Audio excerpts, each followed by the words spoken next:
RR ನಗರ ಶಾಸಕ ಮುನಿರತ್ನ ದಲಿತ ವಿರೋಧಿ ಹೇಳಿಕೆಯನ್ನು ವಿರೋಧಿಸಿ ಸೆಪ್ಟೆಂಬರ್ 14 ಮಧ್ಯಾಹ್ನ 12 ಗಂಟೆಗೆ ಚಿತ್ರದುರ್ಗದಲ್ಲಿ ಬೃಹತ್ ಪ್ರತಿಭಟನೆಯನ್ನು ನಡೆಸಲಾಯಿತು. ಜಿಲ್ಲಾ ಛಲವಾದಿ ಮಹಾಸಭಾದ ನೇತೃತ್ವದಲ್ಲಿ ಪ್ರತಿಭಟನೆಯನ್ನು ನಡೆಸಿ ಆಕ್ರೋಶವನ್ನು ವ್ಯಕ್ತಪಡಿಸಿದರು.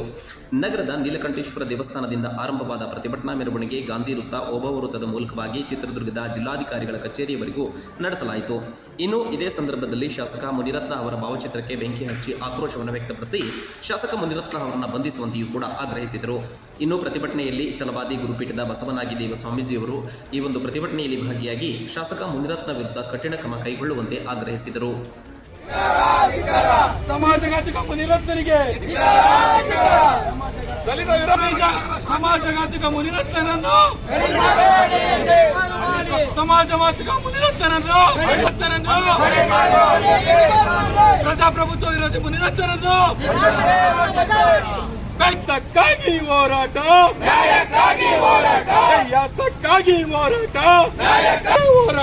ಕಾನೂನು ಸುವ್ಯವಸ್ಥೆಯಲ್ಲಿ ಕ್ರಮ ಕೈಗೊಳ್ಳೋದಕ್ಕೋಸ್ಕರ ನಾವು ನಮ್ಮ ಲೆಟರ್ ಹೆಡ್ಡಲ್ಲೇನೆ ಅವ್ರು ಆಡಿರೋಂಥ ಎಲ್ಲ ಪದ ಪ್ರಯೋಗಗಳನ್ನು ರೈಟಿಂಗಲ್ಲಿ ಕಾಣಿಸಿದ್ದೀವಿ.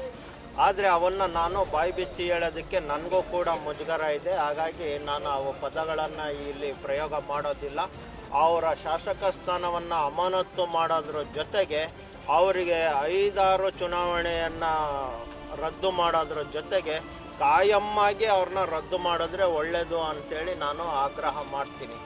ಇವತ್ತು ಸೆಕೆಂಡ್ ಸ್ಯಾಟರ್ಡೇ ಇದೆ. ನಮ್ಮ ಸರ್ಕಾರಿ ಆಫೀಸ್ಗಳೆಲ್ಲ ರಜಾ ಇರೋದ್ರಿಂದ ಯಾರಿಗೂ ನಾವು ತೊಂದರೆಯನ್ನು ಉಂಟು ಮಾಡೋದಿಲ್ಲ. ಮಂಗಳವಾರದ ದಿವಸ ಅಷ್ಟೊತ್ತಿಗೆ ಆ ಶಾಸಕರ ನಡೆ ಏನು ಅನ್ನೋದನ್ನು ನಾವು ಮನಗಂಡು ಅವ್ರಿಗೆ ಏನೇನು ಕ್ರಮವನ್ನು ಜರುಗಿಸ್ಬೇಕು, ಯಾವ್ಯಾವ ನಮಗೆ ಸಂಬಂಧಪಟ್ಟಂಥ ಇಲಾಖೆಗಳಿದ್ದಾವೆ ಅಲ್ಲೆಲ್ಲವೂ ಕೂಡ ನಾವು ಒತ್ತಾಯವನ್ನು ಮಾಡ್ತೇವೆ. FIR ಅನ್ನು ಚಿತ್ರದುರ್ಗ ನಗರದಲ್ಲೂ ಗ್ರಾಮೀಣದಲ್ಲೂ ಕೂಡ 2 ಕಡೆಯೂ ಮಾಡಿಸ್ತೇವೆ ಅನ್ನೋಂಥ ಮಾತನ್ನು ಹೇಳಲಿಕ್ಕೆ ಇಷ್ಟಪಡ್ತೇನೆ.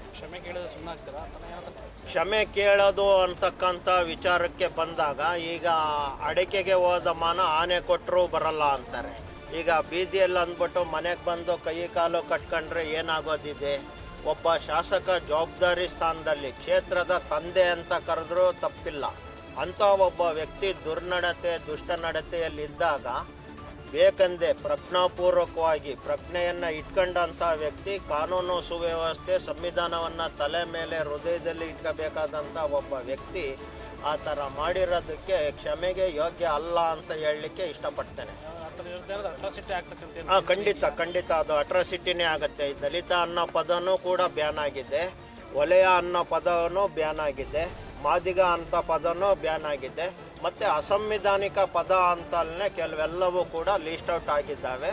ಅವು ಸಾಮಾಜಿಕ ಬಾಹಿರಾಗಿರತಕ್ಕಂಥ ಪದಗಳು, ಅವ್ಯಾಚ್ಯವಾದಂಥ ಪದಗಳನ್ನೆಲ್ಲ ಅವರು ಬಳಕೆ ಮಾಡಿರೋದ್ರಿಂದ ಅವ್ರ ಮೇಲೆ ಇದು ಪರಿಶಿಷ್ಟ ಜಾತಿಗೆ ಬರುವಂಥ ಪದವನ್ನು ಪ್ರಯೋಗ ಮಾಡಿರೋದ್ರಿಂದ ಅಟ್ರಾಸಿಟಿ ಕೇಸನ್ನು ಹಾಗೇ ಆಗುತ್ತೆ. Thank you.